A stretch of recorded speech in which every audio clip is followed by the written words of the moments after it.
Assalamu alaikum wa rahmatullahi wa barakatuh. Mes chers frères, mes chères sœurs, je voulais vous partager un petit truc là. Ce livre-là, Fiqh al-Waqi' de l'imam Sheikh al-Nasser al-Omar, qui est actuellement en prison, qui est en prison depuis 2018 en Arabie Saoudite, pour ses positions politiques.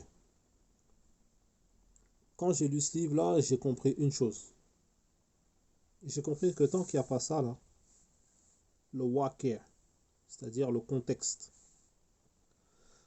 tant que les gens ne maîtrisent pas ça, tant que les savants ne maîtrisent pas ceci-là, le contexte, c'est-à-dire les sciences profanes contemporaines, tu peux être le plus grand savant de tous les temps. Tu peux connaître Bukhari Muslim par cœur, tu peux connaître tout le Coran par cœur, tu peux connaître les 7 manières de réciter le Coran de la manière qu'il a été révélé, tu peux connaître toutes les notions de tajwid, de ce que tu veux, tu peux connaître l'arabe, le plus pur. Tu peux connaître l'arabe le plus pur, que tu peux peut-être même rivaliser avec l'arabe d'Abu Ja'al, tellement tu maîtrises l'arabe. Tu peux connaître toutes les sciences de din, de ce que tu veux. T'as pas ça là? Et bien tout ton ilm il sert à rien. Tout ton ilm, limite, j'ai envie de dire, tu peux limite le jeter à la poubelle. Parce que t'as pas ça. Et c'est ça le plus important en fait. Si t'as pas le waqi', le contexte, ta science elle sert à rien. Tu vas peut-être même égarer les gens. Et c'est ce qui se passe beaucoup aujourd'hui. Il y a des problèmes contemporains. Les gens ils demandent à des imams qui sont par exemple en Arabie Saoudite qui ne connaissent pas le contexte. Donc ils prennent la situation. Ils prennent la situation qu'on leur présente. Ils prennent le problème qu'on leur expose.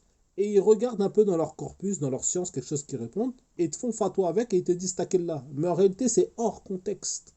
Je ne sais pas si vous comprenez. Je vais vous donner un exemple pour que vous puissiez comprendre. Il fut un temps dans les années 1900 quand il y a eu l'invention du fax. Quand il y a eu l'invention du fax, il y a des gens qui sont partis demander à un savant en Arabie Saoudite.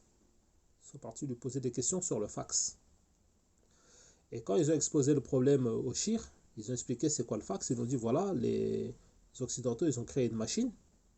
C'est une machine, tu écris un courrier, tu mets le papier dans la machine, et en moins de un clignement d'œil, en moins d'une seconde, le papier il vient jusqu'ici en Arabie Saoudite. Ils se sont demandé est-ce que c'est halal d'utiliser cette machine. Ils se sont posé cette question à un grand savant. Vous savez ce que ce grand savant-là il a répondu? Il a dit A'udhu billahi minash shaytanir rajim. Il a dit je demande protection auprès d'Allah contre Satan le lapidé. Il a dit Hadha sihrun mubin. Il a dit ça c'est une sorcellerie manifeste. Éloignez-vous de cette machine. C'est ça qu'il leur a dit. Parce que lui, dans sa conception, ce shir-là, il a beau étudier le Coran, les hadiths, la théologie, pour lui, il ne peut pas comprendre comment est-ce que c'est possible que quelqu'un se trouve en Europe, il met un papier dans une machine, il appuie sur un bouton et le papier sort en Arabie Saoudite en moins de 1 seconde. Pour lui, dans sa conception, il ne peut pas comprendre. Pourquoi? Parce qu'il ne possède pas ça.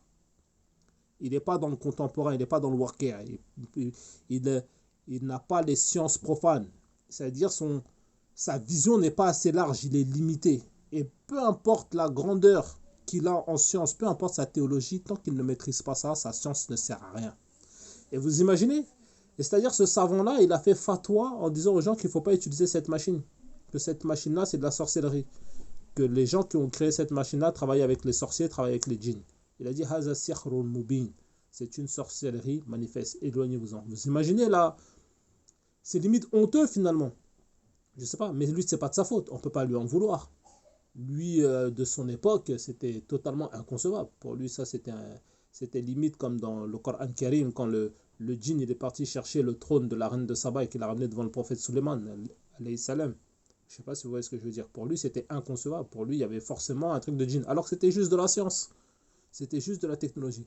C'est pour ça, mes chers frères, mes chères sœurs, quand j'ai lu ce livre, j'ai compris en réalité ce que je vous disais précédemment. Si un savant ne maîtrise pas le contexte, sa science ne lui sert à rien. Ça, c'est mon avis. Assalamu alaikum wa rahmatullah.